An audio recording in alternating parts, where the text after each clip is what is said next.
Salam Indonesia, salam Nusantara dari Sabang sampai Merauke, dari Miangas sampai Pulau Rote. Mantaplah iman kita, mantaplah kasih kita, mantaplah pengharapan kita. Tentunya dalam Yesus Kristus menjadi Tuhan dan Juru Selamat kita dan Juru Selamat dunia. Jangan katakan bahwa Yesus itu bukan Tuhan, jangan katakan pula bahwa Yesus itu bukan Juru Selamat. Dia adalah Tuhan, dia adalah Juru Selamat. Dan kalau engkau percaya, engkau diselamatkan. Kalau tidak percaya, engkau akan dihukum. Yohanes 3 ayat 36. Dan karena Yesus sudah berkata, akulah jalan dan kebenaran dan hidup, tiada seorang sampai kepada Allah kalau tidak melalui aku. Karena dia sudah datang dari sorga dan turun ke dalam dunia ini, naik lagi ke sorga untuk menyediakan tempat bagi kita, ya, melakukan tugas dan tanggung jawab yang dipercayakan kepadanya selama di muka bumi ini. Dan juga Petrus berkata, dan keselamatan tidak ada dalam siapapun juga selain dalam dia Yesus Kristus. Karena di bawah kolong langit ini tidak ada nama lain yang diberikan kepada manusia yang olehnya kita diselamatkan.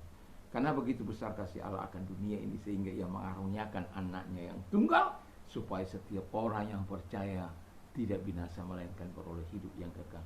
Dengan hati percaya engkau dibenarkan, dengan mulut mengaku engkau diselamatkan. Haleluya, kiranya Tuhan membuat kita mendapatkan yang terbaik. Siapapun kita, dari seberangkah, dari manapun kita, baik orang percaya maupun yang tidak percaya, kita tidak diselamatkan oleh agama. Kristen juga tidak menyelamatkan saya, tetapi Yesus yang menyelamatkan, karena dia adalah Juru Selamat, dia adalah Tuhan. Dan kalau engkau percaya, engkau akan diselamatkan. Saya katakan sekali lagi, tidak ada agama yang bisa menyelamatkan siapapun, termasuk saya. Agama Kristen tidak menyelamatkan, yang menyelamatkan saya itu hanya Yesus.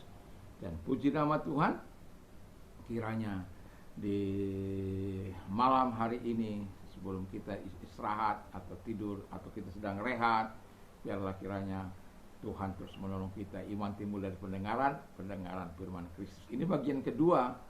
Kalau kita orang yang mau dipakai oleh Tuhan, kiranya kita menanamkan firman Allah yang telah kita dengar tadi pagi dan sore ini. Mari kita berdoa dan kita sampaikan kepada Tuhan. Tuhan Yesus, kami mau menjadi orang yang dipakai oleh Tuhan dalam nama Yesus. Haleluya. Amin.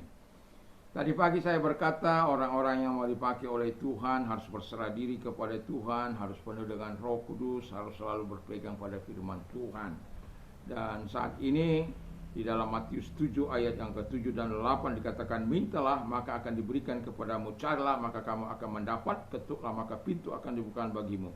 Karena setiap orang meminta menerima, dan setiap orang mencari mendapat, dan setiap orang mengetuk baginya pintu dibukakan. Pray without ceasing dalam 1 Tesalonika 5 ayat yang ke-17. Dan dalam Markus 11 ayat 24 dikatakan di sana, apa saja yang kau minta dan doakan, percayalah bahwa engkau sudah menerimanya, maka hal itu akan diberikan kepadamu dan engkau akan mendapatkannya. Dan itulah sebabnya saya mau katakan, dalam ini yang pertama yang mau saya katakan dari apa yang saya katakan tadi, saya menyimpulkan, jadilah manusia doa. Wah, nggak gampang itu. Kadangkala orang berdoa 5 menit saja bisa tidur. Gampang? Enggak.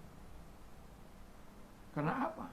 Setan akan mempengaruhi engkau supaya engkau tidak berdoa. Dia tahu ketika engkau sungguh-sungguh berdoa dan engkau sungguh-sungguh menyerahkan diri betul-betul kepada Tuhan, dia tahu kerajaannya akan dihancurkan. Kerajaan kegelapan itu akan dihancurkan oleh kuasa terang Allah. Manusia-manusia yang terikat oleh dosa, kenajisan, pelanggaran, kejahatan, pencurian, narkoba, narkotik, dan lain sebagainya akan dilepaskan. Dan itu sebabnya Alkitab katakan, jadilah kuat di dalam kekuatan kuat kuasanya. Efesus 6 ayat yang ke-10. Artinya apa yang mau saya katakan? Kita tidak akan pernah mendapatkan kuasa yang ajaib itu, kuasa Roh Kudus itu, kalau kita tidak menyukai doa. Ada guru iman kami, yaitu Om Ishak. saya akan terus mau mengundangkan nama ini. Banyak berdoa, banyak berkat. Sedikit berdoa, sedikit berkat. Tidak berdoa, tidak ada berkat. Tapi yang mau saya katakan adalah ini. Beri hati untuk Tuhan, pikiran untuk Tuhan, waktu untuk Tuhan. Maka percaya dapat, pasti dapat. Wah, ini yang mantap. Jadi percaya dapat, pasti dapat, itu karena doa. Kuasa doa yang mengalir. Itu sebabnya kalau kita menjadi manusia atau katakanlah orang yang suka berdoa, saya yakin dan percaya akan ada tanda-tanda yang menyertai. Setidak-tidaknya saya mau katakan kekuatan Tuhan, pertolongan Tuhan, kuasa Tuhan akan menyertai engkau dan bisa juga dinikmati oleh orang lain karena kebersamaanmu dengan Tuhan di dalam doamu selalu. Saya tidak tahu berapa lama kita berdoa kepada Tuhan. Tapi saya mau katakan pagi-pagi sekali upayakan untuk datang kepada Tuhan. Serahkan diri kepada Tuhan. Siang mau istirahat mungkin atau mau pergi, ya, upayakan untuk datang di bawah kaki Tuhan, menyerahkan diri kepada Tuhan. Daniel 3 kali 1 hari. Pagi, siang, sore. Saya yakin dan percaya itu tidak dipakai waktunya untuk tidak bekerja, tidak. Dia tahu kapan harus berdoa, pagi, siang, sore. Pagi sebelum kerja, makan mungkin dia gunakan untuk berdoa, dan malam dia gunakan untuk berdoa. Ini banyak orang main HP, itu setan itu loh, pintarnya itu setan itu, menggoda manusia. Begitu akrabnya dengan HP. Kalau dipakai untuk yang positif, no problem lah, ya. Tapi ini sampai mengacaukan pikirannya pun, melemahkan pikirannya pun dipertahankan. Bahkan terikat kepada porno, dipertahankan. Bahkan terikat kepada judi online, dipertahankan. Terikat kepada game, dipertahankan. Tapi coba baca firman Allah, berdoa, datang kepada Tuhan dengan nalurinya sendiri, dengan kemauannya sendiri, dengan kehendaknya sendiri, itu akan jauh berbeda. Kalau gerakan itu datangnya dari hati kita kepada Tuhan, itu sangat besar kuasanya. Tapi kalau sudah dipus-pus saja, waduh, kadangkala yang mempus itu dapat dosa. Karena yang dipus melawan, merendahkan yang menyebut.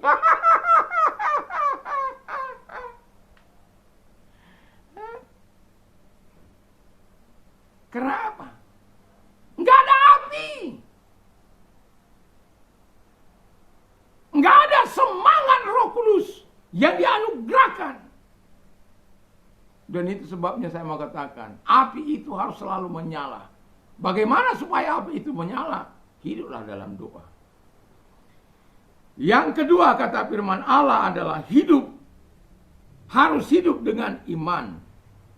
Mau bertumbuh iman, iman timbul dari pendengaran firman Kristus. Kemarin saya berkata bagaimana orang tidak akan berkenan kepada Allah kalau tidak beriman. Dan kalau orang beriman, dia harus percaya bahwa Allah itu ada. Dan kemudian dia membangun persahabatannya dengan Allah. Dan kemudian Allah memberikan upah kepadanya. Enak kan? Tapi apa banyak orang yang mau? Enggak. Kenapa? Setan akan terus menawarkan sesuatu yang menarik bagi anak-anak muda. Game kah? Seks bebas dalam tontonan gratis. Bukannya melarikan diri, bukannya menyerahkan diri kepada Tuhan. Sebagaimana yang tadi pagi saya katakan, penyerahan penyerahan diri kepada Tuhan.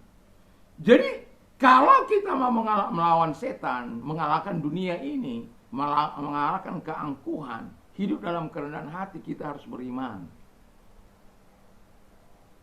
Baca saja itu 1 Yohanes 5 ayat yang 1 sampai dengan ke-5. Siapa yang bisa mengalahkan dunia ini? Tuhan. Dengan apa kita mengalahkan dia? Dengan iman, karena kita percaya kepada Tuhan. Dan dunia ini dikuasai oleh si setan.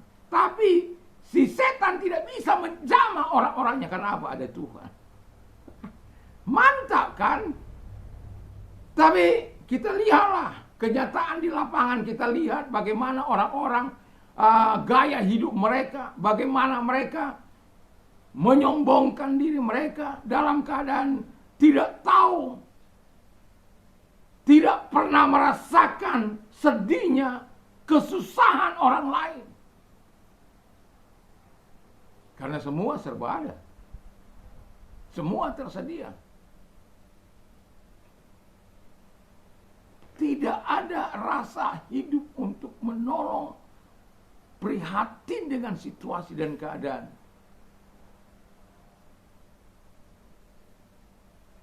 Hidup dengan iman membuat kita bisa menghargai orang lain.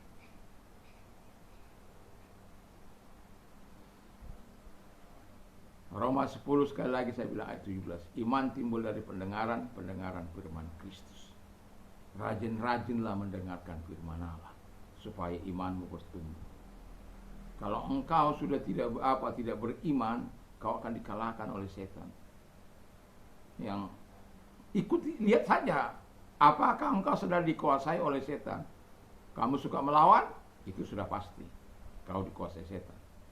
Kau suka memfitnah orang, kau suka mendakwa orang, kau suka mengejek orang, kamu suka menghina orang, pasti kamu temannya iblis. Kamu suka menggoda orang supaya orang lain seperti engkau, atau setidak-tidaknya orang itu terhilang seperti engkau, pasti kau sahabat si penggoda.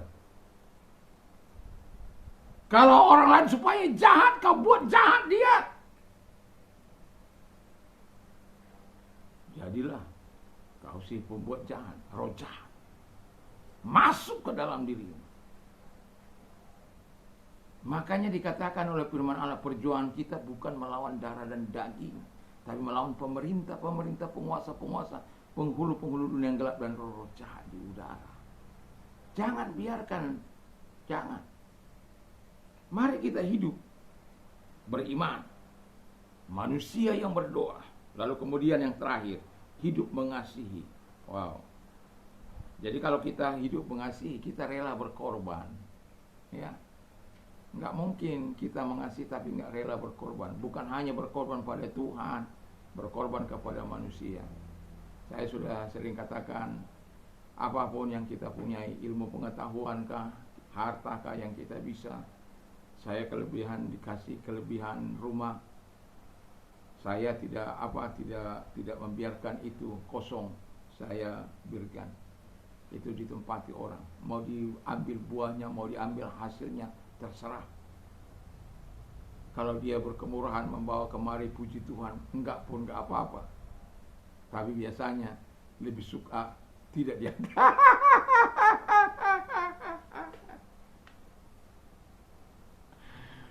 Ngebayangkan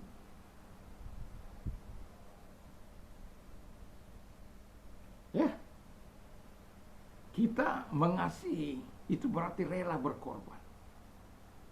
Kau mengasihi keluargamu, engkau rela berkorban untuk keluarga. Ini mengasihi katanya tapi enggak rela berkorban. Ini nonsen itu, bohong itu.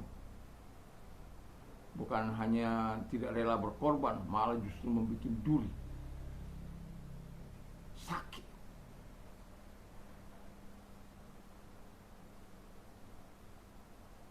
Kenapa?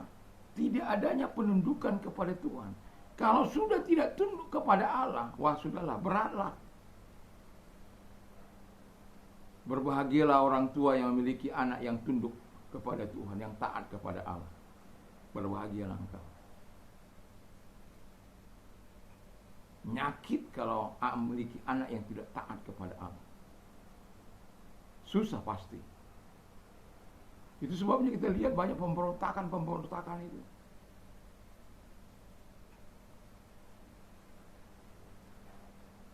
Hanya mau dimengerti tapi tak mau mengerti. Hanya mau diperhatikan tapi tak mau diperhatikan. Hanya mau dikasih tapi tak mau mengasihi. Hanya mau didengar tapi tak mau mendengar. Dan isi sendiri apa yang mau kau isi. Tapi kalau engkau mau dipakai oleh Tuhan, jadilah manusia doa. Harus hidup dengan iman dan hidup mengasihi.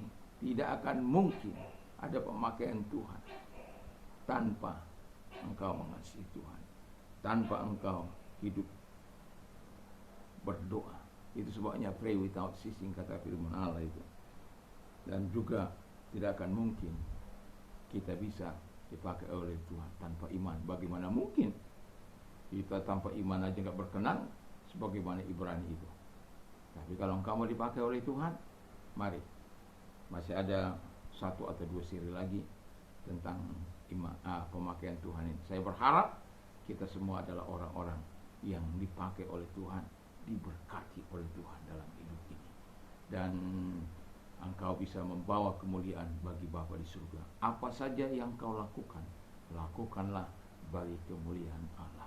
Kalau engkau pun mau dipakai oleh Tuhan, jangan pakai untuk membawa kemuliaan bagimu, pakai untuk kemuliaan bagi Tuhan. Dipakai atau tidak dipakai oleh Tuhan, tetap memuliakan Tuhan.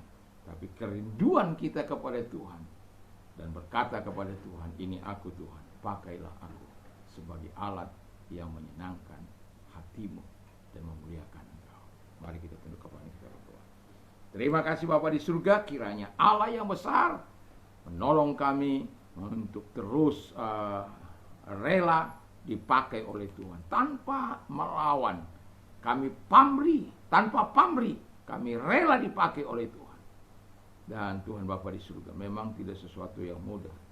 Walaupun kami telah menyerahkan diri, kami tetap yakin dan percaya kami akan melihat kota kami dimenangkan bagi Tuhan.